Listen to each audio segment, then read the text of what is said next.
At this point, let me remind you of another of the important jobs that was assigned to Schiff when he was dispatched to America.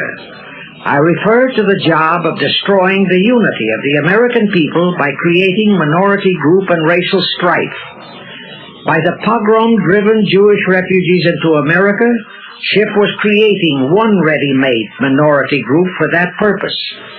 But the Jewish people, as a whole, made fearful by the pogroms, could not be depended upon to create the violence necessary to destroy the unity of the American people.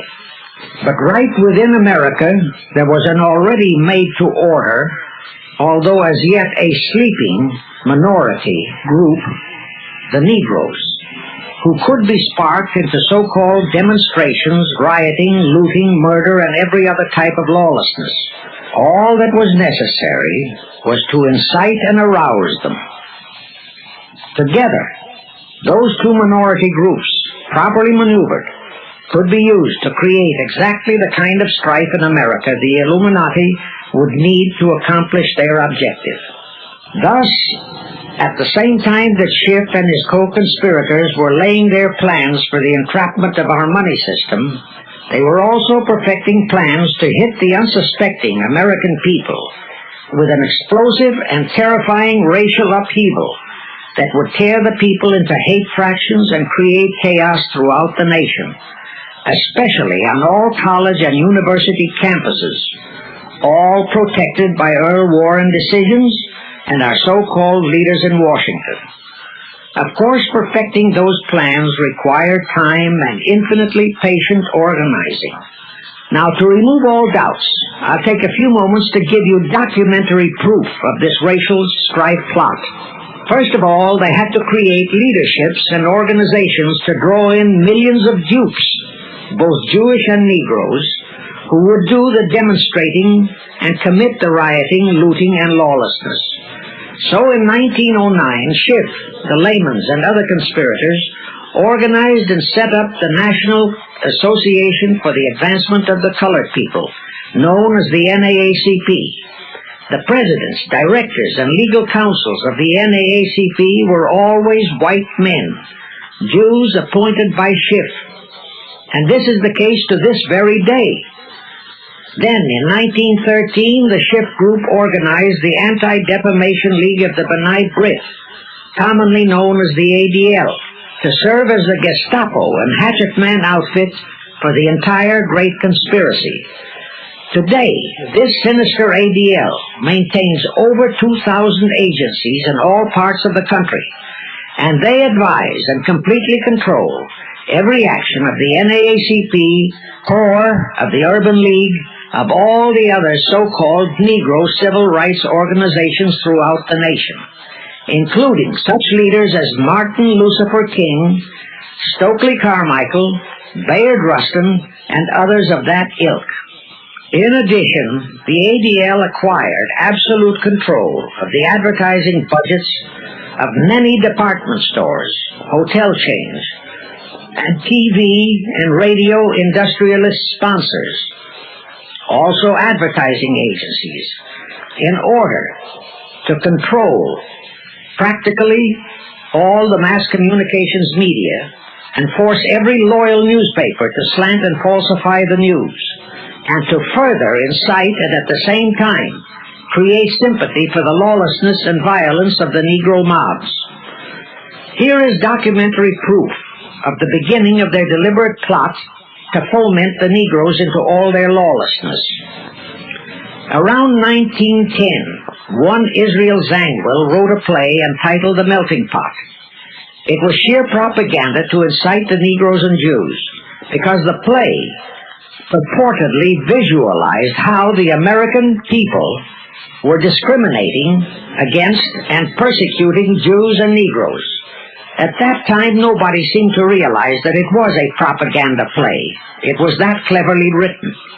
The propaganda was well wrapped up in the truly great entertainment in the play, and it was a big Broadway hit. Now, in those years, the legendary Diamond Jim Brady used to throw a banquet at the famous Delmonico restaurant in New York after the opening performance of a popular play. He threw such a party for the cast of The Melting Pot, its author, producer, and chosen Broadway celebrities. By then, I'd already made a personal mark on the Broadway theater and was invited to that party. There I met George Bernard Shaw and a Jewish writer named Israel Cohen. Zangwill, Shaw, and Cohen were the triumvirate who created the Fabian Society in England, and had worked closely with a Frankfurt Jew named Mordecai, who had changed his name to Karl Marx. But remember, at that time, both Marxism and communism were just emerging, and nobody paid much attention to either, and nobody suspected the propaganda in the writings of those three really brilliant writers. At that banquet, Israel Cohen told me he was then engaged in writing a book which was to be a follow-up on Zangwill's The Melting Pot. The title of his book was to be A Racial Program for the 20th Century. At that time, I was completely absorbed by my work as a playwright, and significant as that title was, its real objective never dawned on me, nor was I interested in reading the book. But it suddenly hit me with the force of a hydrogen bomb when I received a newspaper clipping of an item published by the Washington, D.C. Evening Star in May 1957. That item was a verbatim reprint of the following excerpt in Israel Cohen's book, A Racial Program for the 20th Century. And it reads, as I quote, "We must realize that our party's most powerful weapon is racial tension. By propounding into the consciousness of the dark races that for centuries they have been oppressed by the whites, we can mold them to the program of the Communist Party. In America, we will aim for subtle victory.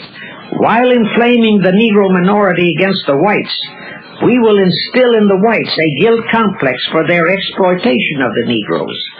We will aid the Negroes to rise to prominence in every walk of life, in the professions and in the world of sports and entertainment.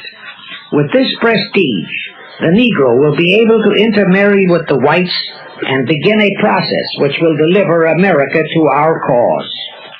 That same excerpt was entered into the Congressional Record of June 7, 1957 by Representative Thomas G. Abernathy. Thus the authenticity of that passage in Cohen's book was fully established. But the one question that remained in my mind was whether it represented the official policy or plot of the Communist Party, or just a personal expression of Cohen himself. Hence I sought more proof, and I found it. In an official pamphlet published in 1935 by the New York Communist Party's official Workers' Library Publishers. That pamphlet was entitled, "The Negroes in a Soviet America." It urged the Negroes to rise up, form a Soviet state in the South, and apply for admission to the Soviet Union. It contained a firm pledge that the revolt would be supported by all American Reds and all so-called liberals. On page 38, it promised that a Soviet government would confer greater benefits to Negroes than to whites. And again this official communist pamphlet pledged that, I quote, "Any act of discrimination or prejudice against a Negro will become a crime under the revolutionary law," unquote. That statement proved that the excerpt in Israel Cohen's book, published in 1913, was an official edict of the Communist Party and directly in line with the Illuminati blueprint for world revolution issued by Weishaupt and later by Albert Pike. Now there's only one question, and that is to prove that the communist regime is directly controlled by the American Jacob Schiff and London Rothschild masterminds of the Great Conspiracy. A little later, I will provide that proof that will remove even a remote doubt that the Communist Party as we know it was created by those masterminds, capitalists if you will note, that Schiff, the Warburgs, and the Rothschilds planned and financed the entire Russian Revolution, also the murder of the Tsar and his family, and that Lenin, Trotsky, and Stalin took their orders directly from Schiff and the other capitalists whom they supposedly are fighting. Now can you see why the vile Earl Warren and his equally vile co-Supreme Court justices issued that infamous and treasonous desegregation decision in 1954? It was to aid and abet the plot of the Illuminati conspirators to create tension and strife between Negroes and whites.